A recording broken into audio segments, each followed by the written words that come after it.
ChatGPT 4 just came out 49 hours ago. Here's 49 amazing things that it can do to enhance your life. Emoji pointing downwards, thread emoji. I saw a thread like that. Like number 3 on the list was have your business idea criticized or critiqued by a famous person. So it said, it was like, critique my business plan as if you were Steve Jobs. And then it was like selling it as if you could actually get wisdom from Steve Jobs from the grave. Like it would tap into his soul and be like, I hope that that's not how it works. Because if my ass was in eternal slumber and then they were like, Steve, wake up. It's a grilled cheese sandwich, but like you make it yourself at the store. I'd be like, dude, 5 more minutes, bitch. 5 more minutes. I'm not ready to come back yet.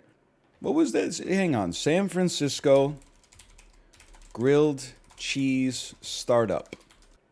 How the trendiest grilled cheese venture got burnt. Oh, man.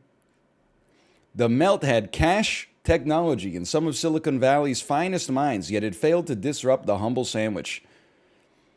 In the spring of 2011, more than 500 tech luminaries, kingmakers, entrepreneurs, and journalists convened in yada yada yada, $4,795 a head to talk to Mark Andreessen, yada yada yada. He teased a new company that founded on the exact same fundamentals that led to the invention of the Flip HD camera. The new company was called The Melt.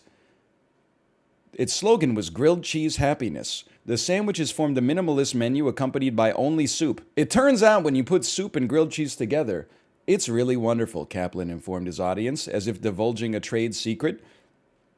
Forget Mars colonies and AI, Kaplan had declared that he had developed a set of technology that allows us to make the perfect grilled cheese. It's called butter and maybe like a cast iron pan.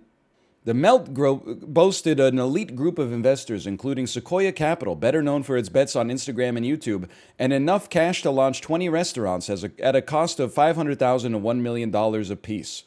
Crazy. With the home appliance company Electrolux, he created a device that delivered a restaurant-quality sandwich. You're opening restaurants, man! It's gotta be a restaurant-quality sandwich. You are a restaurant. When you say restaurant quality, that's usually for like your house. And it's a lie, but anyway. You can have a restaurant quality sandwich in 45 seconds flat, a huge breakthrough in sandwich technology. Sandwich presses have been around forever, protested a skeptical Mossberg. It's not a sandwich press, Kaplan retorted. This is 2 induction burners. Microwaves. Silpats. I don't know what a silpat is, I'll admit. Next, this is from 2017. Next month marks the 6-year anniversary of the Melt's onstage debut. Far from 500 stores, it now runs a grand total of 18 outlets. That's rough. I mean, this is an idea that you should poo-poo because it already came out. I mean, it sounded stupid when it came out and then also it then failed. So this is like, you can definitely go in on it. And you might say it's punching down to like, to kick a business like this when it's already deceased. But this is one of those things, it's emblematic of the zero interest rate phenomenon that we lived in for the past decade. They raised $20 million in startup capital to open a franchise of grilled cheese restaurants before the first one even existed as a proof of concept. Here's the way that the restaurant business works, kid. A really, really passionate person opens a restaurant leveraging their retirement fund, okay? They cook amazing food. It becomes really popular. It becomes like an anchor tenant in the community.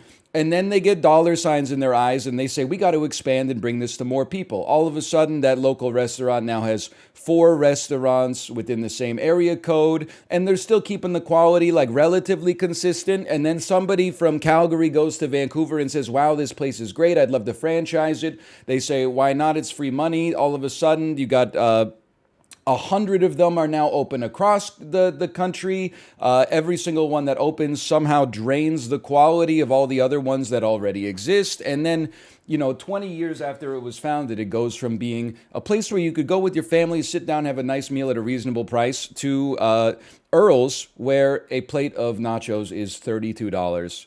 But at least they're in every airport terminal in Western Canada. You don't just open them all at once. I know the pipeline. Lot of restaurants in the pipeline right now. People are not ready for this take yet.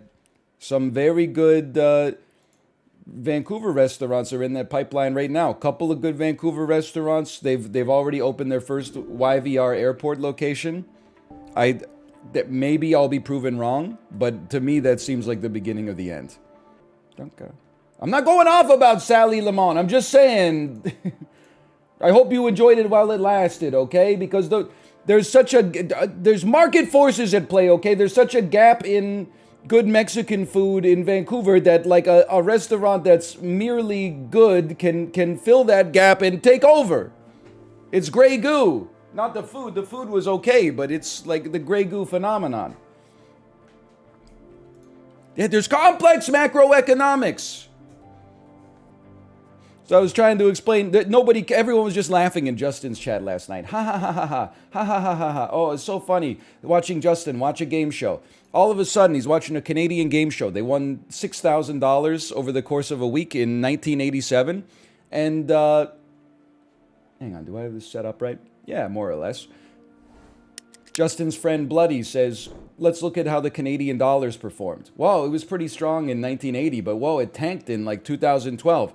I wonder why the Canadian dollar's so bad. I'm typing like a madman in Justin's chat. There's complex macroeconomic forces at bay. First, we're an export-focused economy, and the United States is our biggest trade partner, so we need to keep our dollar a little bit weaker artificially in order to, be able to stay competitive with American producers. Also, the Canadian fund has stopped raising interest rates, which means that enormous institutional depositors are more likely to transfer their money out of CAD into USD because they can eke out a couple of extra basis points because it seems like the US Fed is going to keep hiking for a bit. Everyone just going, ha ha ha ha. Well, the game show is so funny. The game show is so funny. I'm like, fucking listen to me. There's a lot of inputs, okay? It's not just your dollar is weak or your country sucks, okay? They all suck for like different reasons.